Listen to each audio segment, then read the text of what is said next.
ingkang sowan wonten negari Ndorowati Koko Prabu jagat Wasisari Kumbathara Kresna kula wonten timbalaning ngadhawuh yen najan dikapakno wae Garing lan Bagong kuwi Panakawan negara ing Ngamarta padha karo Panakawan negara ing Ndorowati mula mbok menawa suwane Garing lan Bagong iki ana wigati ingkang bakal diaturake marang Kyai Prabu Ndorowati Kresna timbalana apa wigatining Panakawan sakarone dene sawanana Brata ing Ndorowati Koko Prabu lenggah ingkang langkung merayogi kula badhe andangu dhateng sawanipun Panakawan kekalih ya Kresna kaya wis ora kurang kepenak pratanipun Kakang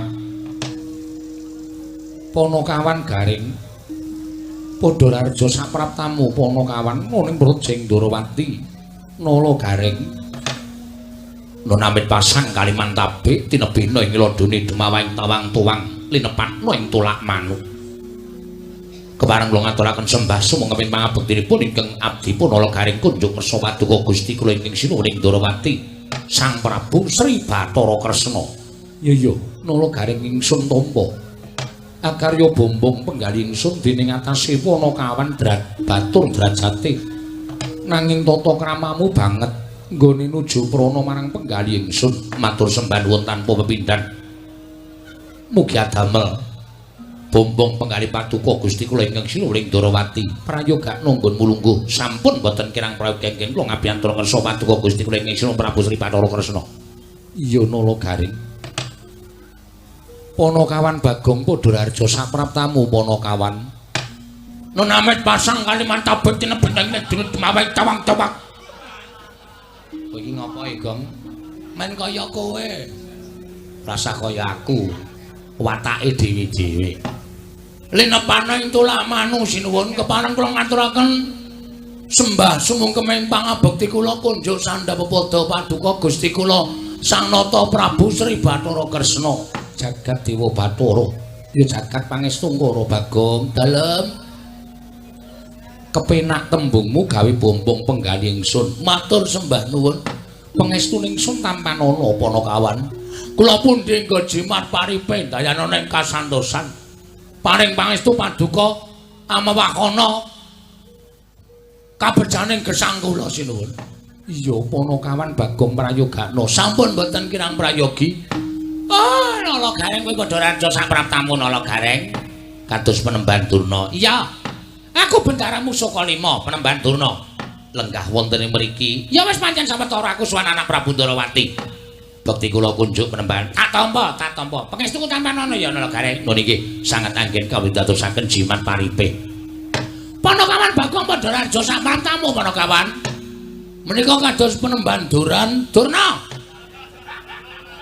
Penemban Durna iya rawuh wonten mriki ya wis sawetara ana wigati bakal tak aturake marang anak Prabu Ndorowati kowe lah syukur keng garwa mboten nderek ora mbok dijak ora tau tajak bojoku ora tau tajak mriki ajeng wonten balapan jaran lho hus sing apik ngomong ora karang kula niki gumun napa riyen sampean niku mbok dereng wonten wong kok ora biru kaya ngoten nika wis ora sang dadak werna-werna kabeh iki mung gumantung karo kodrating Wang Mahanasa kodratku kudu kaya ngono ya kudu tak lakoni kanthi tuntas marang kewajibanku oh nggih bukti kula nggih Penemban iya ya tak tampa pangestuku ya Bagong nun nggih sanget anggen kawidatosaken jimat paripe Panakawan Garing padha raja sapraptamu pangestunipun Ndara Baladewa wilujeng bekti kula katur ya tak tampa Bagong padha slamet nun nggih pangestunipun Ndara Baladewa wilujeng bekti kula kunjuk nggih Den ya pangestuku tampan ana kula pundi nggo jimat paripe ndarane kasantosan Garing padha raja pangestunipun Ndara Sencaki wilujeng Bagong padha slamet pangestunipun Ndara Sencaki wilujeng bekti kula kunjuk pangestuku tampan ana nun nggih Garing padha raja Patih Udawa Ndara Patih bekti kula kunjuk ya tak tampa pangestuku ya Garing nun nggih Bagong padha raja sapraptamu pangestunipun Ndara Patih Udawa wilujeng bekti kula nggih Ndara Patih ya pangestuku tampan ana nun nggih sanget anggen kadadosaken jimat wah piyai semene kok ming pangestu sak ora ana sing ngekeki apa-apa ya Rek anggepmu jur arep dikeki apa ning kraton kok padake nala Garing wonten dawuh sinuwun gawe kaget nun nggih ana wigati apa dene sira sowan mongko tanpa tinimbalan ingkang sepasin sepisan kemarin kula ngaturaken sembah sumangga memang bekti kula kunjuk ndungkap angka kalih malih menapa sowan kula menika mboten saking pikajengan kula piyambak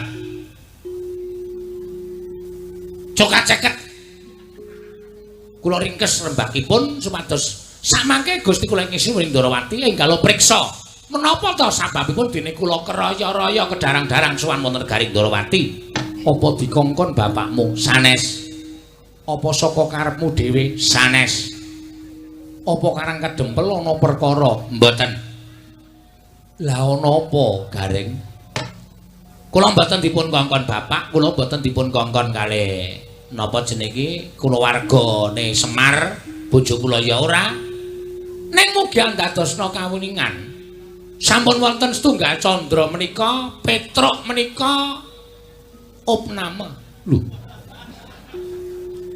Petruk apa kuwi mau opname iki apa sakit lara ngono wae nggih sakit lara apa Petruk wah wis mboten ngerti dipresake nang dokter ya ora dingerteni penyakite digawa tengken dukun ya ora mari-mari dirawuhke para brahmana sewa sugata menyang para nimpuna para pinasis supaya maluyaken Petruk kantong bolong ya ora mari monggo Petruk niku meneng eteng-eteng teng amben ora obah ora napa-napa matane kedap-kedip nyawang usuk lah terus Petruk kanane saiki piye wis mengkari esuk pas sore Petruk lara tenan lho Gareng. Lara tenan apa dikira ngapusi. Kula niku nek omong ora tau goroh kok. Lah, sawijining dina kula niku nganti sedih. Nyawang Petruk kanane kaya ngeten niku terus tak tangisi Petruk. Bareng kula tangisi kalih Bagong, Petruk niku terus jenggelek. Gregah kaya wong waras nika. Terus apa kalih kula jukane segoreng. Ya kula jukoke. Kaya wong mari lara niku mangan ya temel-temel mongko ora nganggo lawuh mung sego tok diglondori banyu putih iya nggih lah bar maem niku Petruk terus ngomong kali kula Reng kowe kakangku sing wajib tak sambati ya ming kowe nek Bagong ngono pancen tak anggap wong ora nalar ning upama Bagong ku ya iso napa persambatku aku ya ora apa-apa. Mula cah loro do mlumpuk kene tak kandhani. Aku ki jane ora lara. Aku ki jane ora masuk angin. Aku ki jane waras ning kaya koncatan pikiran. Lho. Petruk kaya koncatan pikiran. Nggih. Lah sing tok gagas sapa to, Truk? Kaya kowe iki mung wong kere, kowe iki mung batur, kowe iki mung abdi. Upama duwe gegayuhan ki ya dicundhuke karo kahanan.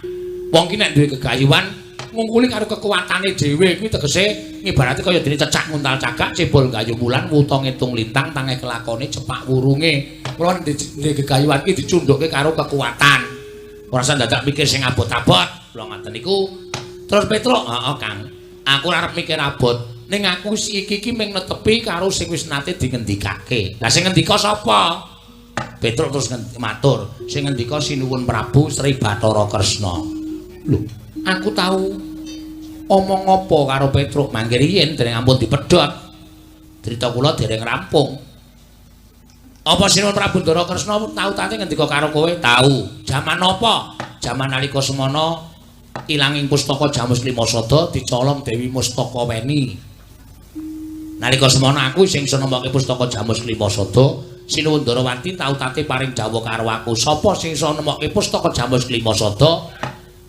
Nek lanang tak pek mantu, nek wedok tak pek anak.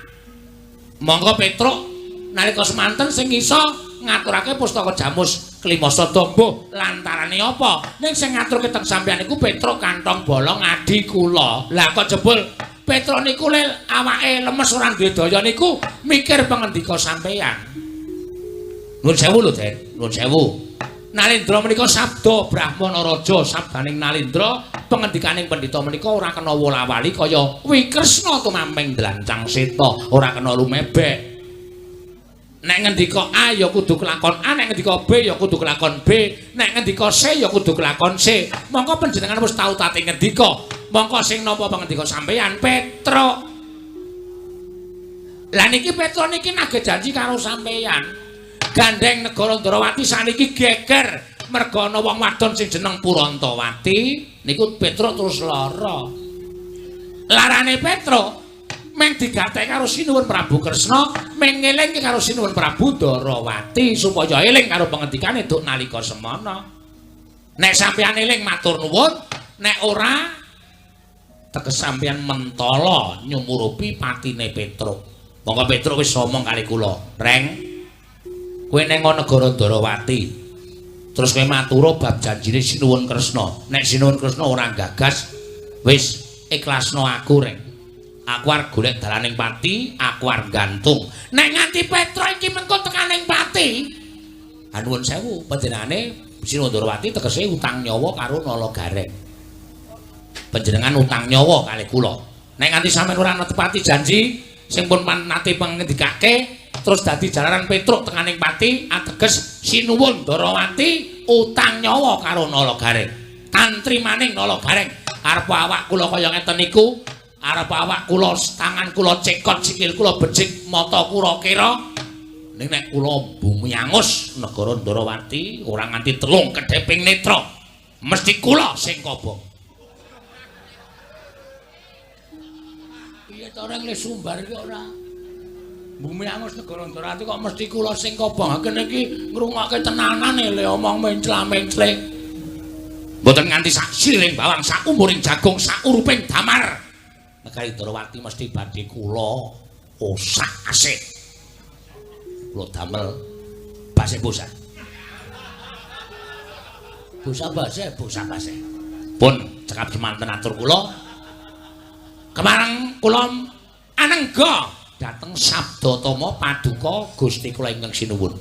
Nalagareng wonten dawuh. Satemene aku kepengin netepi marang janji ingkang wis ndak aturake marang Petruk dur nalika semana. Lah niku tegese netepi dhateng kalangganipun Paduka Gusti kula ingkang sinuwun Ndrawati. Ning ana bab ingkang dadi pepalang. Napa sinuwun?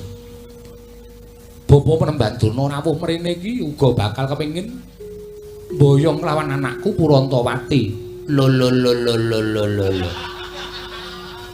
Niki iya Nalagareng. Ajeng dijawabke kalih arep didhawuhke karo Lesmana Mandrakumara. Lesmana anak Ngastina. Iya pancen mengkono Nalagareng. Pancen arep didhawuhke karo Lesmana Mandrakumara. Oke. Nuwun sewu lho. Niki perlu dirembuk ampun Sembrono. Iya, dirembuk sing bab apa? Lho, bab sampean ajeng maringake nyong putra Katur Begawan Durna ajeng didhawuhke karo Lesmana Mandrakumara menika nuwun sewu. Kula tak takon panjenengan menika wong tuwa napa dudu? Lho, aku wong tuwa. Wong tuwa sing duweni putra Dewi Purantawati, mestine kaya ngono. Saiki wong tuwa ngendi? Wong tuwa pundi sing ora kepengin anake wedok menika mukti? Kula tak takon. Wong tuwa ngendi sing ora kepengin anake wedok menika mukti? Menika mboten wonten. Sing jeneng wong tuwa niku kudu iso napake kamuktene anak. Kudu iso napake kamuktene anak. Iya Nalagareng. Terus saniki kula tak nyuwun prisa. Nek nganti Dewi Purantawati menika didhawuhke karo Lesmana Mandrakumara, nuwun sewu, napa panjenengan mboten mangertosi kondange Ndara Lesmana? Hah? Ndara Lesmana menika arepa putra ratu, arepa nika putra Nalindra, arepa menika sesuk bakal gumanti ke Prabaning Prabu Duryudana. Ning nuwun sewu, wong sak jagat niku wis ngerti nek Lesmana niku anak ratu ning rada kentrir. Napa sampeyan mentala? Putra-putri sampeyan sing ayu wis tiyang warna. Lah kok didhawuhke karo wong lanang sing rada kenthir. Ya bener, Lesmana menika sugih bondo bandu, persasat kadonyane seprapat jagat diuja karo wong tuane. Ning nuwun sewu, apa ya kabagyaning batin menika saged sinanding nek nyanding wong lanang. Bojo sing nuwun sewu uteke ora genep. Kula nuwun sewu lho menika namung ngemutaken. Nek mau semanten panjenengan badhe maringaken monggo ateges badhe kula biawaraken wonten pundi-pundi papan. Nek Ratu Ndrawati menika blereng dhateng kamukten ning ora iso metung dalan sing bener. Sulap karo kamukten nganti mentala nyengsarake anake dhewe didhawuh karo anak ratu sing rada kocluk. Menika mawon. Niku estu kula mboten goro. Ning menawi dipun rabi kanan Petra, lho Petra menika mung wong batur gedhi bal 17. Petra niku mung Panakawan. Ning apa kabagyaning lair batin menika diukur karo akehing brana picis? Mboten. Kabagyaning wong urip menika mboten ukuran akehing brana picis. Malah kadang kala wong sing ngokehan brana picis, wong sing sugih, wong sing duwe derajat pangkat niku janjane pendak dina tanggungane utang miliaran. Mula akeh wong sing sugih, akeh wong sing duwe pangkat prajat, akeh sing duwe kelungguhan niku adane penyakite mesti stroke. Ora iso ngapa-ngapa, perot terus mudar. Ning nuwun sewu, Petra nika wongean, ora duwe tanggungan apa-apa, urip sak madya, mangan sego dipangan karo jangan ya dilakoni, ngombe wedang putih ya dilakoni. Ning ora doyak-oyak utang, ora doyak-oyak tanggungan. Mula uripe ayem, wong uripe ayem niku awake lemu. Ngaten. Nek sampeyan maringake dhateng Sinon Prabu Duryudana monggo ora apa-apa. Arep ing putra menika Saba utawi lenggah wonten ing Negara Ngastina lungguh kursi apik nganggo gelang nganti teng krompiang nganggo jarik ngibarate blebekan mas ning nek atine rekoso saya kuru putra panjenengan gerah bar niku mboten nonton sapa sing kapitunan ayo ngoten niku carane ngetung ampun sembrono ning nek karo Petra niku urip teng desa. Wong desa niku uripe tentrem, ora berisik. Ora kokean pikiran kaya wong kutha. Lenggan arep mangan ming kari njupuk ning lumbung, parine ditata tirik-tirik. Arep jangan apa-apa, ming kari Saba Tegal, mongko tandurane ijo-ijo. Lho. Mangan bakwan, nyemplung ning kebon lombok. Bakwane 3, lomboke 40. Niku ya iso kelakon, pengen kobis kari nggawa godhokan wedang. Gawa ning kebon, kobise diris ning kebon. Lho napa ora glelek? Wah Petra niku sawahe jembar kok. Parine lemu-lemu kok. Susune jembar-jembar. Mula kula nuwun sewu nek panjenengan menggalekake bab brana picis diparingke kali Begawan Durna ning batin lara. Nek sampeyan ngrembak perkara kabagyaning lair batin nggih mang paringke Petra. Nuwun sewu lho sinuwun. Kabagyaning lair batin menika mor misah. Tegese mor misah piye? Menika mboten saged dipun dadosaken setunggal. Upama isa didadekake setunggal, menika mung pepethinganing titah. Kabagyaning lair menika mboten saged sumandhing kalian kabagyaning batin tegesipun kabagyaning lair numpuk brana picis ning kabagyaning batin ora sumandhing. Ning kosok baline duwe kabagyan batin, mesti kabagyaning lair bakal sumandhing. Niku sing disebut mor misah. Mengkono lho Gareng. Nggih. Ning nggih gumantung panjenengan, monggo mawon. Badhe dipun paringaken Begawan Durna monggo, paringke kula monggo, paringke Begawan Durna entuk wong sugih ning Kentir monggo. Paringke Nala Gareng netepi dhateng perjanji, panjenengan wis lepas saka perjanji. Tur dasare ingkang putra didhawuh karo adhi kula Petra arep ora patek sugih, ning ya kok seneng atine. Niku pilihan, angel wis nuwun, angel.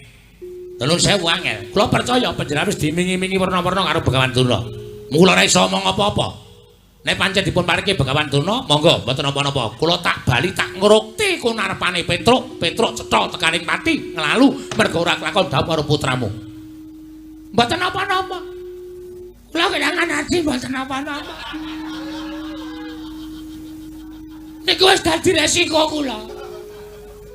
Ning kula ancam sampean, kula ancam Petra nganti nglalu mati ora jawab karo anakmu. Wah, tenan yakin sumpah. Bumi langit dadi seksi. Kula seksekke keblat papat segara gunung isine ngira wengi padang rembulan panasing srengenge.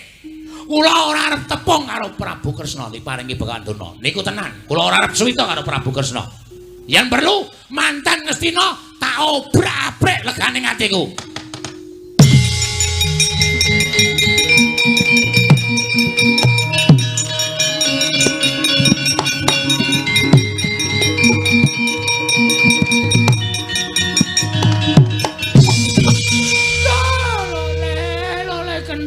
Gembal manyar-manyar. Duneng dungkul wana dadi alas-alas dadi wana. Wah, lah kok kebangetan ngomong ngumbar omongan lho Gareng.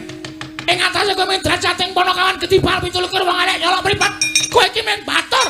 Lah kok langap-langap ndrewi kaya grojokan, nyerwetek kaya becek sepun bapak tegalan ucap barat. Wah, nesu e kok. Wani Rasawati. Durna to? Nah, wani Rasawati. Nek kira-kira ngamuk tak kepruane watu ndiase. Aja kasar-kasar. Men aku dasare wis ora seneng kok kebiyen kok. Nuwun pangapunten, kula mboten wonten urusan karo sampeyan. Kowe ana urusan karo aku. Perkarane napa? Kowe ngeceh karo wong Ngastina. Sapa sing kula eceh? Putu kula Semana Mandrakumara. Kowe tak anggap wong kentir, tak anggap wong edan, tak anggap wong kocrok. Kowe putra Nalendra, nala gareng ora melek mripatmu. Nuwun sewu, kula tak takon, kentir napa mboten? Lho, heeh, ning ra. Ora perlu diomongake. Lah, tegese sampeyan wis ngakoni, omongan kula niku napa goro? Omongan kula niku mau ngapusi. Nek kula omong abang ya kula andhake abang, nek nyatane biru ya kula kandhake biru, napa wontene. Kula mung kepengin ngeman karo putraning Ndara Kresna, Dewi Brantawati aja nganti didhawuh karo putra Nalendra. Sing nuwun sewu rada wah pikirane. Lho, omonganmu ki iso meneng apa ora? Nolo gareng. Nolo gareng. Kowe iso meneng apa ora? Kowe kebangetan kowe ngatasi drajating Batul Gedibal 17. Kowe nyolok mripating Baladewa. Kowe ngino karo anakku Semana Mandrakumara. Mas. Ora kerubutan. Madirana reng? Iya. Kandhangane iki. Iso apa nglakokke wayang papat? Iso wae. Nyepelekke ora. Kowe menungso ora tatanan, sampean sing ora tatanan. Gareng kudune ngerti. Mungsumu ki aku ora kowe. Aja ngune-uneke kakangku sampe naik dhewe. Ayo nek wani kowe karo aku, gareng karo Begawan Durna. Napa kula luput nek Lesmana Mandrakumara? Lho, ora jeneng luput. Nanging kowe nyangklasan dhuwuring tenggak. Kowe ngino karo Begawan Dina. Kowe padha karo gareng ngino karo Baladewa, ora perkara ngino-nginonan. Sedekandani ra kowe.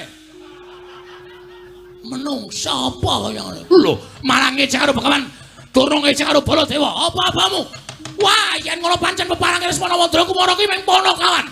Petruk sing utusan kakange nolo gareng karo Bagong pancen keparan nyata. Terus cekel kersane sampean saniki pripun? Kowe bali teng pundi? Bali nang omahmu. Ora sambayang Purantawati. Mboten iso, kula tetep kudu mboyong Purantawati. Kudu padha bali saka negara Durawati, ora iso. Bali piye? Wah, wis ereng kesel e juarake omah. Genti-genti akan wedi karakter wayang wetengku nganti mulus e. Saiki ngene wae. Sapa sing cilik gedhe saka kadedaning Begawan Durna wenang mboyong Purantawati. Oke.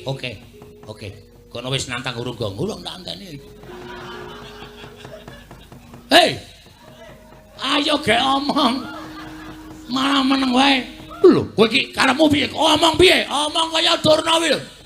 Ngetokke sayembara apa piye? Yo, aku tak ngetokke sayembara. Yo. Aku tak ngetokke nggon aku. Sapa sing cilik gedene sanga kuwi dening Baladewa. Wenang boyong.